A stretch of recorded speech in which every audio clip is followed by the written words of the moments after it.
Quand vous êtes super emballé d'avoir rencontré ce mec super excitant, ne lui courez pas après. À la place, faites ça. Bonjour à toutes, c'est Fabrice Julien, coach et auteur expert en séduction depuis 2010, notamment auteur du livre « Le trouver, le rencontrer, le garder, séduire votre homme idéal en appréciant la quête ».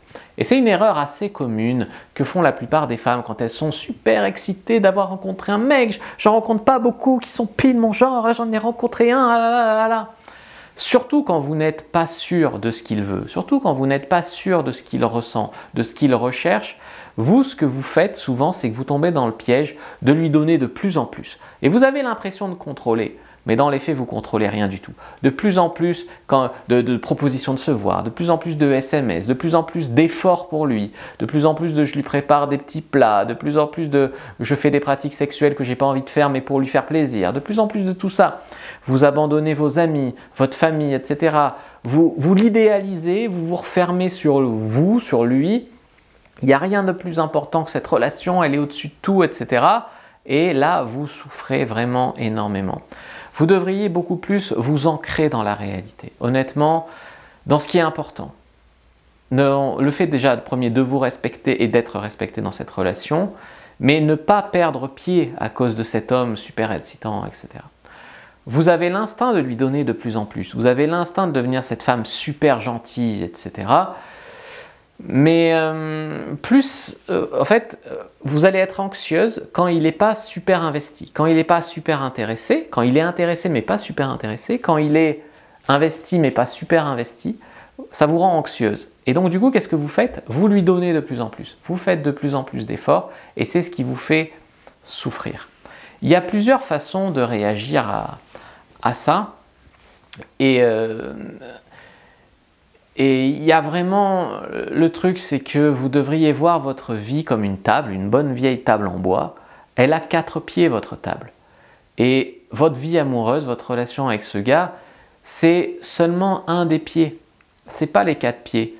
Et pour être équilibrée, être heureuse dans la vie et trouver l'amour, vous avez besoin des 4 pieds. Ainsi, si ça ne marche pas avec ce gars, votre table, elle ne s'effondre pas. Elle tient sur 3 pieds. Tandis que si vous abandonnez les 3 pieds et que vous gardez que le pied de ce gars-là, votre table, elle tombe. C'est inévitable. C'est inévitable. Donc vous avez besoin vraiment des 4 pieds. Vous devez insister avec ce gars, mais pas insister plus que ce qui est raisonnable. Vous devez être la meilleure version de vous-même, faire de votre mieux, mais au bout de 3 mois, vous devez savoir ce que vous êtes avec lui ou pas. Et vous devez ne pas vous être humilié dans cette relation, ne pas le supplier. Vous devez être dans une relation équilibrée, où il donne, vous donnez, etc. Voilà. Imaginez, un jour, vous avez tellement d'argent, vous ne faites plus rien pour l'argent. Eh bien, il y a des fois où vous allez pouvoir dire non à des tas de jobs, des tas de projets qui ne vous intéressent pas vraiment, ou pas sincèrement, ou qui sont contre vos valeurs. Eh bien, imaginez votre vie amoureuse comme ça. Vous êtes une femme qui a tellement d'argent, plutôt tellement de choix amoureux, qu'elle n'est pas obligée de respecter, de rester plutôt avec des mecs qui ne respectent pas ses valeurs, qui ne la respectent pas, ou que sincèrement, parce que des fois vous êtes avec un gars parce qu'il faut être en couple. Et vous n'êtes pas avec un gars pour ce gars, vous êtes avec ce gars parce que vous l'idéalisez, parce qu'il faut être en couple. Mais ce n'est pas ça la vie. Et surtout pas de plus rien ne compte, c'est lui. Ou pire, il me traite mal mais je l'aime, c'est lui. Non, non, non, non. Méfiance. Et c'est contre-intuitif, mais vous devriez vraiment rester ancré dans votre vie. Gardez vos hobbies, vos passions, vos copines, vos sorties. Et c'est aussi ça qui va... En fait, le bon, ça va l'obliger, lui, à garder le bon rythme. Et vous n'allez pas trop vous emballer parce que vous gardez votre vie à côté. Et vous n'allez pas trop l'étouffer parce que vous gardez votre vie à côté. Vous voyez ce que je veux dire? Le fait de garder cet équilibre entre vie perso, copine, job, ambition, travail, etc. et votre vie amoureuse et ce gars, vous permettra d'aller dans le bon rythme. Parce que le problème de beaucoup de femmes, c'est que c'est lui, et puis après elles perdent sens, elles se font humilier, elles se font mener par le bout du nez, le gars se sert d'elles, etc. Elles ne voient plus rien. Investissez sur vous. Les autres personnes, les mecs, ça va et ça vient dans votre vie, même les gens à votre travail, ça va et ça vient. Mais investir sur vous, c'est quelque chose qui va durer pour toute la vie. Donc lisez mon livre, par exemple, vous pouvez rejoindre ma formation vidéo, l'Académie, et vraiment avancer comme ça. Voilà. Et sachez qu'il y a beaucoup de choses qui font que